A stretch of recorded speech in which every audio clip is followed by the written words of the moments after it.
Do you want to see something really cool? Of course.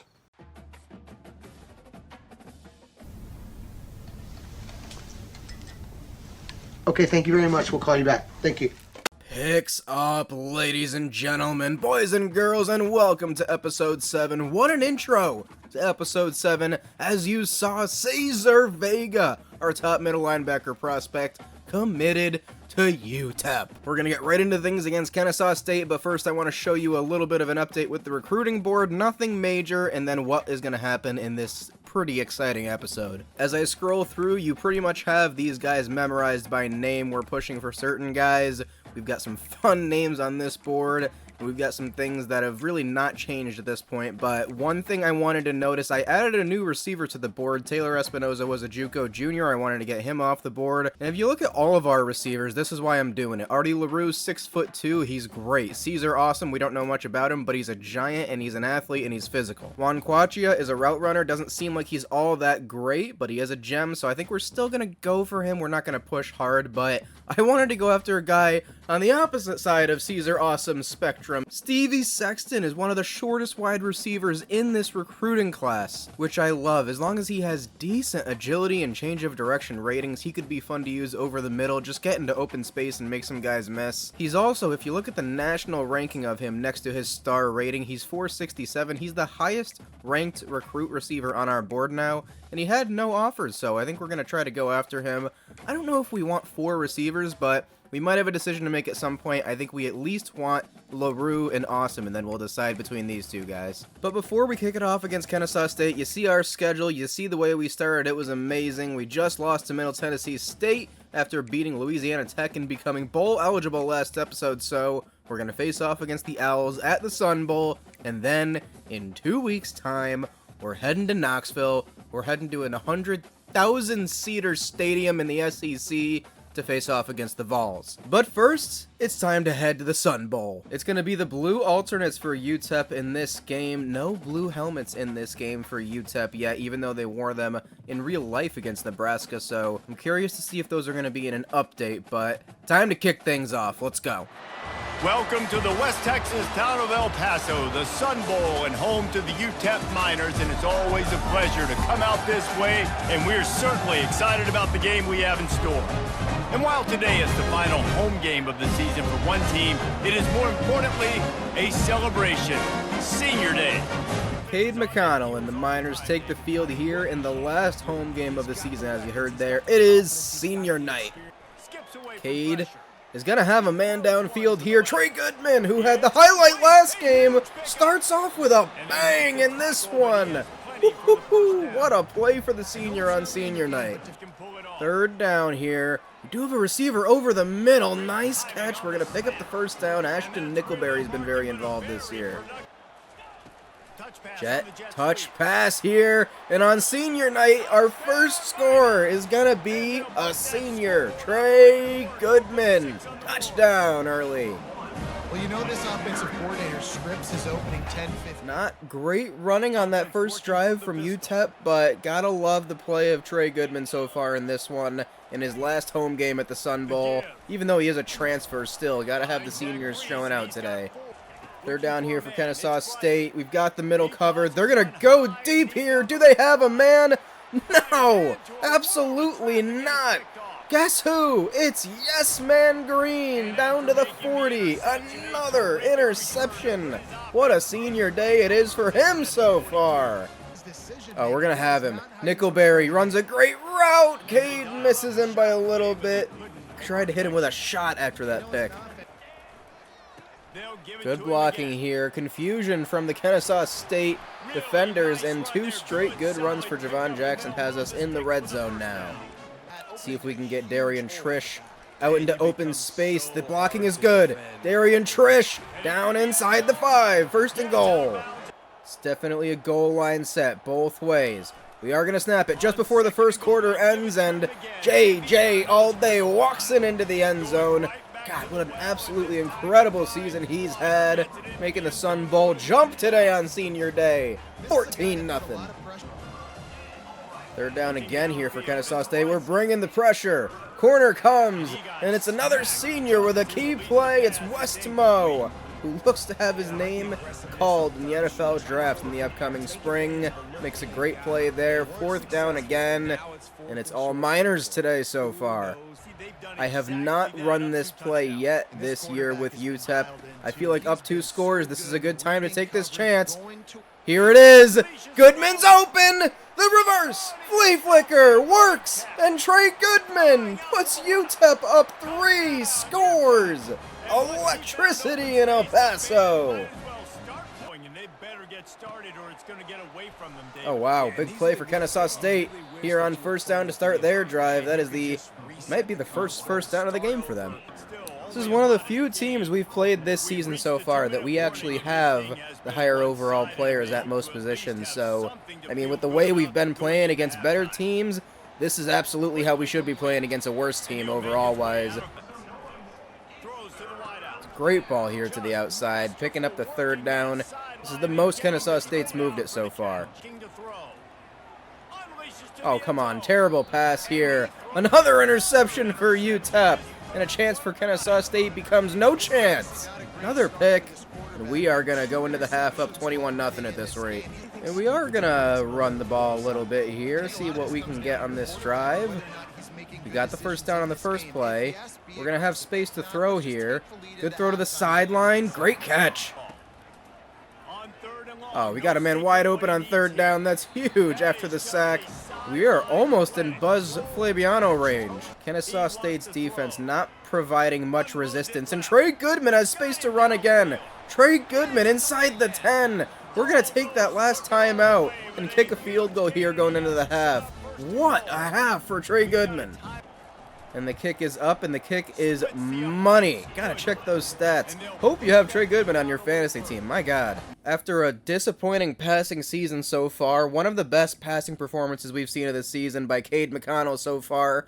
But how about Trey Goodman? 4 catches, 171 yards, and 2 touchdowns. And I think it's only fair at this point. I honestly have been thinking about it. I should have done this way more this season, but we're going to sim our drive. Oh my God, we got a pick. Even in the sim, Kennesaw State can't do anything. But yeah, I'm probably going to sim defense for the rest of this one and see what we can get done in the run on offense. Chip shot field goal last time, Jesse. They'd love for this one to pay off bigger.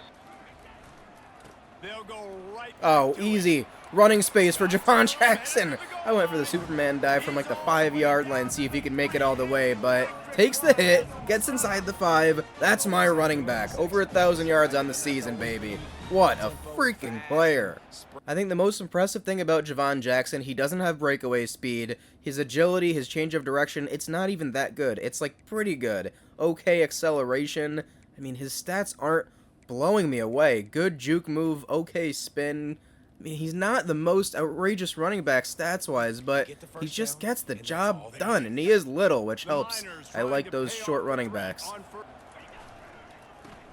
Gonna pitch it to him here. He has the space to get in there. Jukes, breaks an ankle, and gets into the end zone. Again, Javon.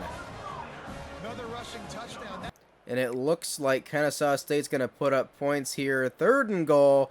4th and goal, and they only end up with 3 points here. 31-3 is your new score. It's a weird-looking defensive setup for Kennesaw State. 2 of their linebackers are facing at an angle from our offensive line, but we're going to run it to the outside here, and if we can just get some blocks, should be another 1st down. Darian Trish, who's also impressed me, very similar running back to Javon Jackson, gets another 1st down. We're really just going to run this game out at this point.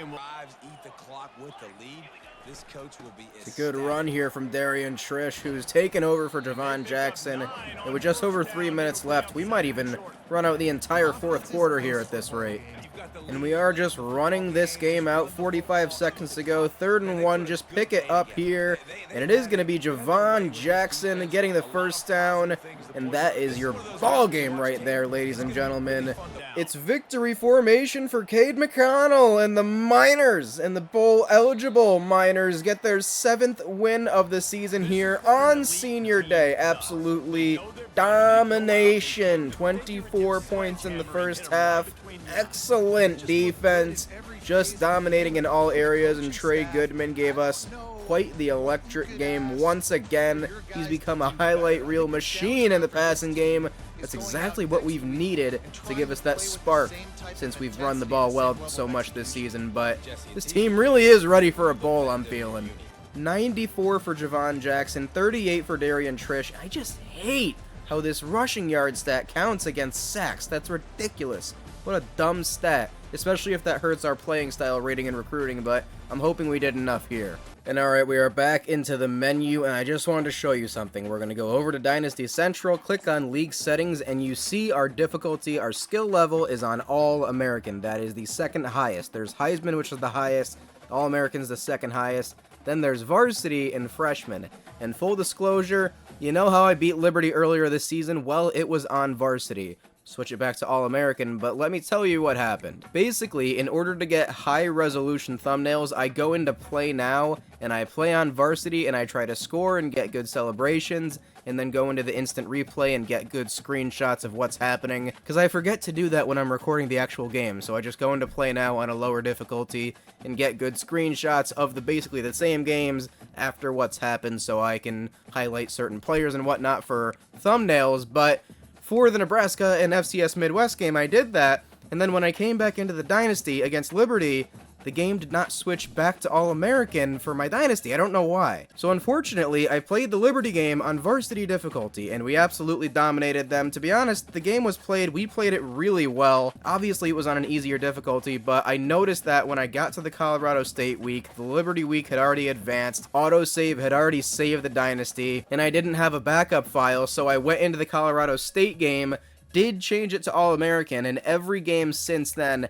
has been on All-American. I wanted to address this because we just smacked Kennesaw State, and I want to say that was totally legit. The other thing I wanted to say about this is we've come up with a formula with this team that wins games. We've run the ball really well. We've figured out how to control time of possession, like I noted against Colorado State, against all of our teams that we've beaten in big wins. We've had good time of possession, we haven't turned it over a lot, we've played good defense when we've needed to, and we've answered the call on offense, converting third downs, running the ball well, and punching it in when we need to, and we did all of those things against Kennesaw State. I think we could have beaten them on Heisman. And I'm saying all of this because I just want this to be realistic. This team is not supposed to be very good. This is one of the lowest overall teams in all of college football. We have a lot of transfers, and yet we went on the road against Liberty and absolutely smacked them, and it felt totally wrong after I saw that it was on Varsity, but you know what? This is our story. It's creating itself, and I think I've done a pretty good job coaching this team to this point. I think I should have simmed some of these games to this point. I think I should have let the computer decide whether we win or lose some of these games, but we've still had some amazing moments so far in this series. It's really been a lot of fun,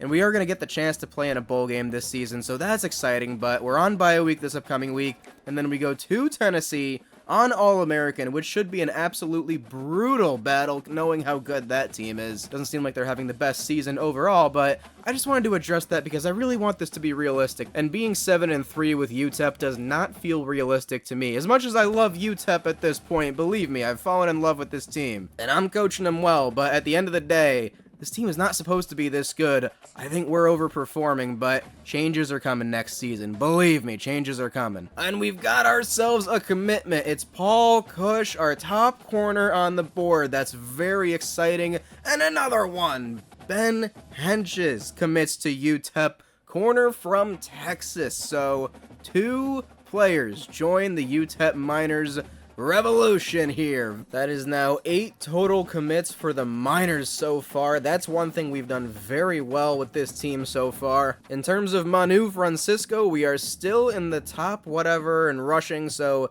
his playing style is still where we need it to be for a deal breaker. Arkansas is right behind us, but we have enough minutes to push, and we actually have 65 hours now, so we can put a little bit more into Manu. Yeah, so like I've said before, you've pretty much have this board memorized at this point. Artie LaRue going down to 25, Francisco's got 65, Fink 25, Bridge 15. Still sending the house for our quarterback of the future. Name so nice you say it twice. Afa Lava, Volcano Man. Hopefully he's coming to UTEP. Carswell doesn't need anything. Awesome 10, Dimukeji 25. Baskerville's got a little bit of competition from USC. They're a pretty big school, so I want to push. Let's send the house for him. D'Imperio's close to his top 5. Ramon East is close to his top 5. Seiko, want to push for his top 5 right now. Silberman, Want to push a little bit since UNLV's still there, and Sexton a little bit more in for him, so hopefully we can be one of his top schools come top 8, which he should be making that cut pretty soon. But we are done with our recruiting here on the bye week. Let's see what happens when we advance the week. Are we going to get any signings? I don't think so for this week. And no signings, but in the recruiting update, Artie LaRue reaches his top 3, Joshua Fink to his top 5, D'Imperio, East, and Seiko, all to their top 5, which is exactly what I was hoping for. And it is time to head to an SEC school and see how we stack up against Tennessee. But before we do that, there's something I absolutely have to address. We're going to start in the conference standings, and you're going to notice it pretty much right away when we head to the CUSA. Okay, we're in second here, but what is going on here? Sam Houston State?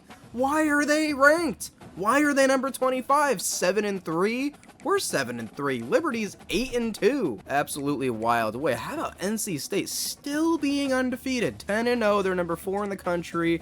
Penn State's number 2. Louisville at 13. Kentucky at 14. Very interesting. Colorado has fallen after their first loss of the season. Maryland in the top 25. Fresno State, Wake Forest, SMU, Memphis. This is a very interesting bottom half of the top 25. Some teams I did not expect to be in here, especially those Bearcats. What's going on there? I'm so mad. I just noticed this. I was gonna go quickly look at this before we got into the game, but you've got to be kidding me. Seriously? We're the number 57 team in the country in terms of rushing stats, which gives us a C+ grade in playing style, which means we are locked out of Manu Francisco's race right now. Arkansas are absolutely gonna push ahead of us. They've got a visit in week 16. We should probably pivot and start thinking about another plan here. And you know what? As much as this sucks, we can pivot for now and find an insurance policy in a guy like Dom Urlacher, who it says he has an offer, but I don't see that offer on the top 8 or 9. So we're going to offer him a scholarship and send the house and use him as an insurance policy, but we've already gotten Ben Torres signed, which is a good thing, and we can always try to find a guard in the transfer portal if things don't work out, but to have one coming is good. I wanted to be aggressive here, but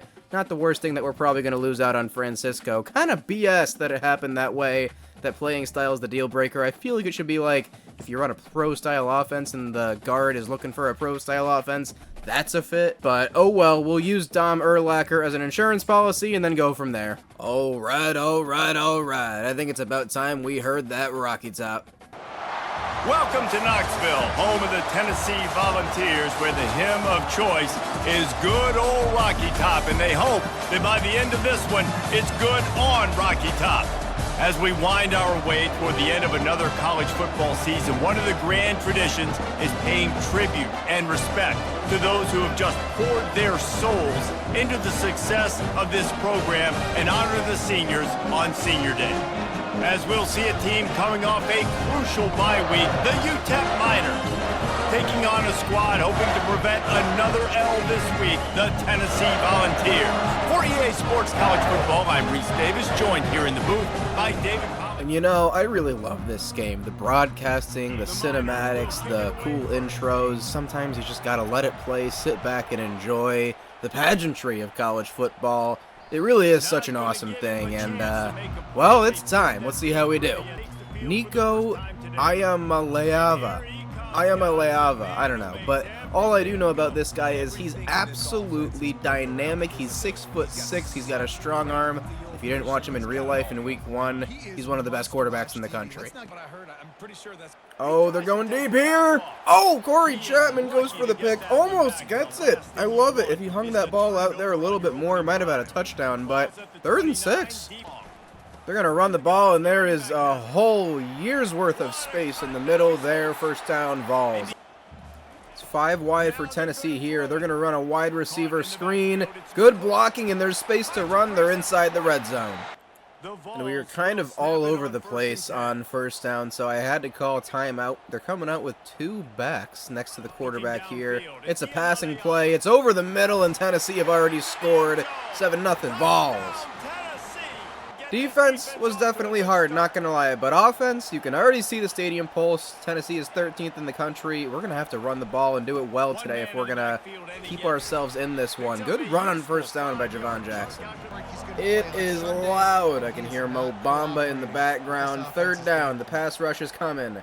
See if we can just get a little completion. Good move from Ashton Nickelberry, but it's not going to be enough. Yeah, this is about what I expected.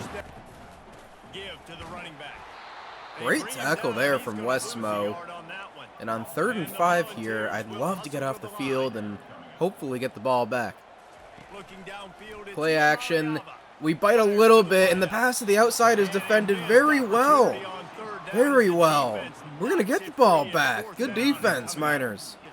Here we go. Jet touch pass. First down, and Trey Goodman is down to the 40. But of course, our biggest play of the game is going to get called back for holding. Come on, man. It is loud. 3rd and 11 here. We're going to look short. If we can hold that block there, Jaden Smith can fight for it. 4th and 4. Still can't really get anything going on offense. I mean, we did, but freaking holding, man.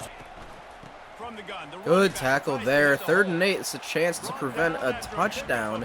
I would like to hold them to a field goal here. This would be nice. You can kind of see the play happening. The running back in motion. There are men open, but Iamaleava is going to throw it away. 4th and 8. That's a good job by UTEP to withstand. Bend, don't break. And the kick is up by Turbyville. It's good. 10-0 Tennessee. We're still in this one. God, I really want to get the run game going, but just not enough room to get through those blocks. It's been rough so far. 3rd down here. Come on. Javon Jackson does not really have the space. Wow, just pressure. 3rd down, 4th down again. Come on, yeah, baby, get to the quarterback. The freshman, Jalen Jones, sacks Iamaleava with 2 minutes to go. Needed that one. Seems like that was the only thing stopping Tennessee right now. They've been amazing on offense. Oh, you've got to be kidding me. Oh.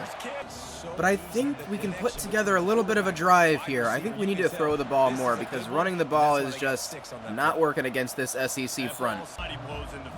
It's jet touch pass time. The blocking kind of holds up just enough. That is just enough, and that's almost a first. We'll take that.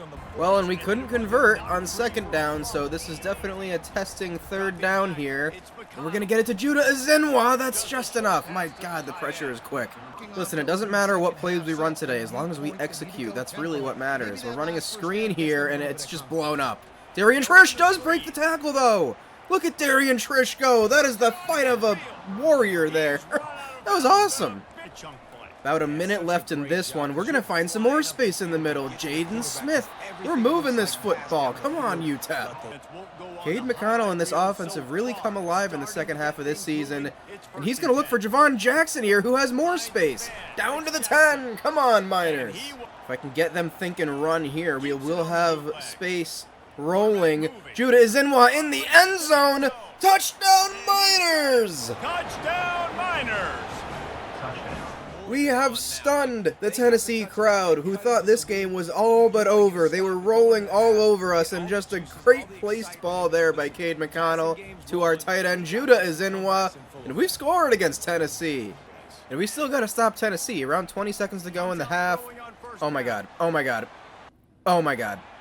Wow. Yeah, I'm not stopping that. Jesus. God, he threw that ball over the moon, and it came back down perfectly into his receiver's breadbasket. That was quite the throw and catch, and I'm sure we ran into the kicker there. It's just what happens in this game. And we go into the half down by 17 points. However, we do get the ball back to start the 3rd quarter, so who knows? That's a good run to start the second half. Look at Javon Jackson go. Got about 13 there. Jet touch pass. It's good blocking. Trey Goodman's got the speed. Let's see what we can get here. Oh my God, the pass rushes all over Cade McConnell. Wow, just so much space to run, and we can't tackle, and they're inside the red zone. It's just happened so fast. Oh my God. Touchdown. Touchdown. Come on, Cade. You can just get a little bit of space to throw this ball. Trey's got room. Finally, a little bit of a big passing play to the 45. All right, we got to get out of the pocket here again.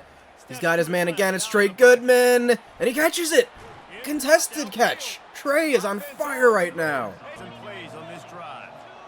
There we go. Jet touch pass works, and Trey Goodman's got space to run. Tries to juke.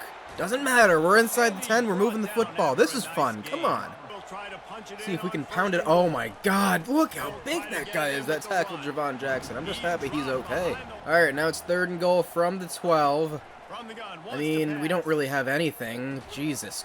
Listen, it's going to look a little bit better on the scoreboard, and that's really what I care about right now. If we can get back on offense, we can go for a touchdown again. This game's all but over, but we're looking to have some fun, get some field goals, some points on the board. We deserve points on that drive. Let's see if they can keep it up. Oh my God. You know, I've never been gashed this much in the run. Tennessee, or at least in this game so far since I've been playing it, Tennessee is running all over us. There were too many L's on the schedule. And touchdown. Touchdown. But they can find some positives. Look at that. Judah Zenwa. Take the yards. Run away from him. 3rd and 21. What's going to happen here? We're throwing it up, and you know what? I just really wanted to get it to Amari White. Obviously, that was a force into triple coverage, and that's your ball game here from Knoxville. And you know what? Definitely some positives here today. We didn't run the ball well at all. We threw the ball a lot better than I expected. 10 points is never going to beat really any team, but today against Tennessee, I will take what I saw. We just could not stop Dylan Sampson in the run. Time of possession was actually pretty even. Turnovers was even as well. We only had 1 turnover, and it was at the end there on a force. But we couldn't convert on 3rd down, and we couldn't run the ball today, and that was really it. Cade McConnell, 17 of 24, 203 yards. Honestly, he's had worse games this year. He's had many worse games. This is where we lost the game right there, or at least couldn't get it going on offense, but big shout out to Trey Goodman for turning it on in the second half of the season. We really moved the ball a lot to a lot of different receivers, and in general, that was a lot of fun to be able to play at an SEC school. I love those opportunities. We lost the game, oh well, we're still bowl eligible, and next week we've got New Mexico State in the Battle of I-10, and I'm going to be streaming it tomorrow night, Wednesday. This comes out on Tuesday, so make sure you join me live on stream for that game. We're going to get to see us play our last regular season game. If we win that game, we'll be in the Conference USA Championship. But until that next episode where you see what happened on stream if you didn't catch it, and maybe even a Conference USA Championship next episode, see what happens. Follow me along next episode. Until then, this has been Therios. You'll never walk alone.